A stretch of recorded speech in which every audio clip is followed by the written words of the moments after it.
Ready for stave 3? The second of the 3 spirits. Scrooge waited again.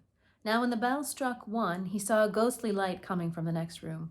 He shuffled to the door. A strange voice called him by his name and bade him enter.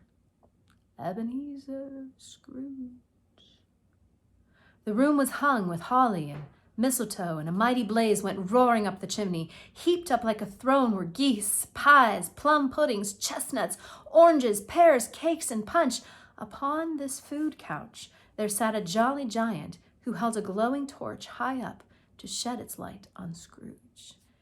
Now, in literature, especially in classic literature, all of these tasty treats that would have been difficult or expensive to buy often represent rich or aristocrats dining on things that the common people could certainly not afford. "Come in!" exclaimed the ghost. "And know me better, man!" Scrooge entered timidly and hung his head. "I am the ghost of Christmas Present," said the spirit. "Look upon me." Scrooge reverently did so. It was clothed in a green robe bordered with white fur. Its feet were bare, and on its head it wore a holly wreath, set here and there with shining icicles. "You've never seen the like of me before," exclaimed the spirit. "Spirit," said Scrooge, "conduct me where you will. I went forth last night and learnt a lesson which is working now. Tonight, if you have anything to teach me, let me profit from it." So now he wants to learn. "Touch my robe." Feast, fire, room, all vanished instantly, and they stood in the city streets on a snowy Christmas morning. The sky was gloomy, and yet there was an air of cheerfulness abroad like a summer day. Soon the steeples called the people to church, and away they came, flocking through the streets in their best clothes and with their happiest faces. The good spirit led him straight to Scrooge's clerks, holding to his robe, and at the door the spirit smiled and stopped to bless Bob Cratchit's dwelling. Think of that! Bob had but 15 shillings a week himself, and yet the ghost of Christmas Present blessed his little house. Then up rose Mrs. Cratchit, dressed poorly in a worn dress. "What has ever got your precious father, then?" said Mrs. Cratchit to the little Cratchits. "And your brother, Tiny Tim." In came Bob, the father, in his threadbare clothes, and Tiny Tim upon his shoulder. Sadly, Tiny Tim had a little crutch. "And how did little Tim behave?" asked Mrs. Cratchit. "As good as gold," said Bob. "He told me that he hoped the people saw him in church because he was a cripple, and he might be pleasant to them to remember upon Christmas Day, who made lame beggars walk and blind men see." At last the dishes were set on, and the grace was said. Bob said he didn't believe there was ever such a goose cooked. Mrs. Cratchit brought in the pudding, like a speckled cannonball, blazing with brandy and with Christmas holly stuck into the top. A wonderful pudding. Bob proposed a toast. "A Merry Christmas to us all, my dears. God bless us all." "God bless us, every one," said Tiny Tim, the last of all. He sat very close to his father's side upon his little stool.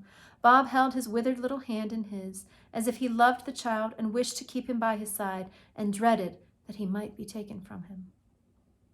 Foreshadowing, right? When we are thinking about things that are going to happen in the future that strongly.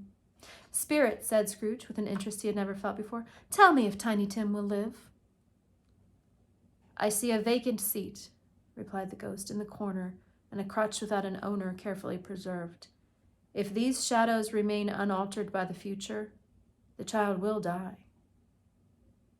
"No, no," said Scrooge. "Oh, no, kind spirit, say he will be spared."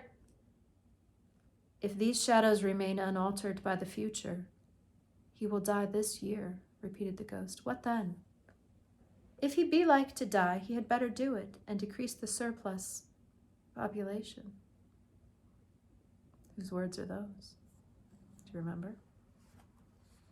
Scrooge hung his head, ashamed to hear his own words. "Man," said the ghost, "will you decide what men shall live and what men shall die?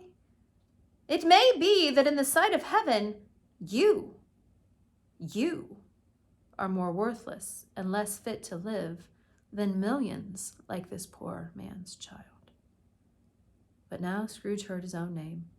"Mr. Scrooge," toasted Bob. "I'll give you Mr. Scrooge, the founder of the feast." "The founder of the feast, indeed," cried Mrs. Cratchit, reddening.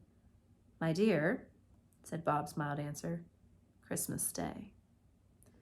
Now, when we go back to Mrs. Cratchit reddening there, her face is getting red, not from embarrassment, sometimes it is, but more from anger. Red can also symbolize anger. "It's the founder of this feast, indeed," cried Mrs. Cratchit, reddening. "My dear," was Bob's mild answer, "Christmas Day." "I'll drink his health for your sake and the day's," said Mrs. Cratchit, "not for his. Long life to him, a Merry Christmas and a Happy New Year." The children drank the toast after her, but they didn't care for it. Scrooge was the ogre of the family. The mention of his name cast a dark shadow on the party. Shadows represent darkness and bad things happening. By and by, they had a song from Tiny Tim, who had a sweet little voice and sang it very well indeed. They were not a handsome family. They were not well dressed, but they were happy, grateful, pleased with one another, and contented with the time. Scrooge watched them, and especially on Tiny Tim, until the last. And now they traveled through coal miners' homes, past ships on the dark sea, and everywhere they went, no matter how poor, every person hummed a Christmas tune or had a Christmas thought, and every person, good or bad, had a kind word for another on that day. Scrooge heard a hearty laugh and recognized it as his own nephew's. He found himself in a bright, gleaming room with the Spirit standing smiling by his side. "Ha ha!" laughed Scrooge's nephew. "He said that Christmas was a humbug. As I live, he believed it too." "More shame for him, Fred," said Scrooge's niece indignantly. "He's a comical old fellow," said Scrooge's nephew, "and not so pleasant as he might be. However, his offenses carry their own punishment, and I am sorry for him. Who suffers by his ill whims himself always."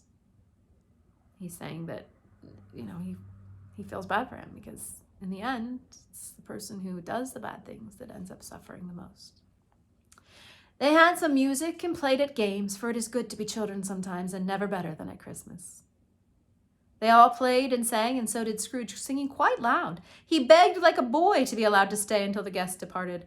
But this, the Spirit said, could not be done. Much they saw, and far they went, and everywhere the Spirit, he left his blessing. It was a long night, and Scrooge noticed that the ghost grew older, and he noticed that its hair was gray. "Are spirits' lives so short?" asked Scrooge. "My life upon this globe is very brief," replied the ghost. "It ends tonight at midnight. Hark! The time is drawing near." The bell struck 12, and the Spirit disappeared. As the last stroke ceased to vibrate, he remembered the prediction of old Jacob Marley, and lifting up his eyes, beheld a solemn phantom, draped and hooded, coming like a mist along the grounds toward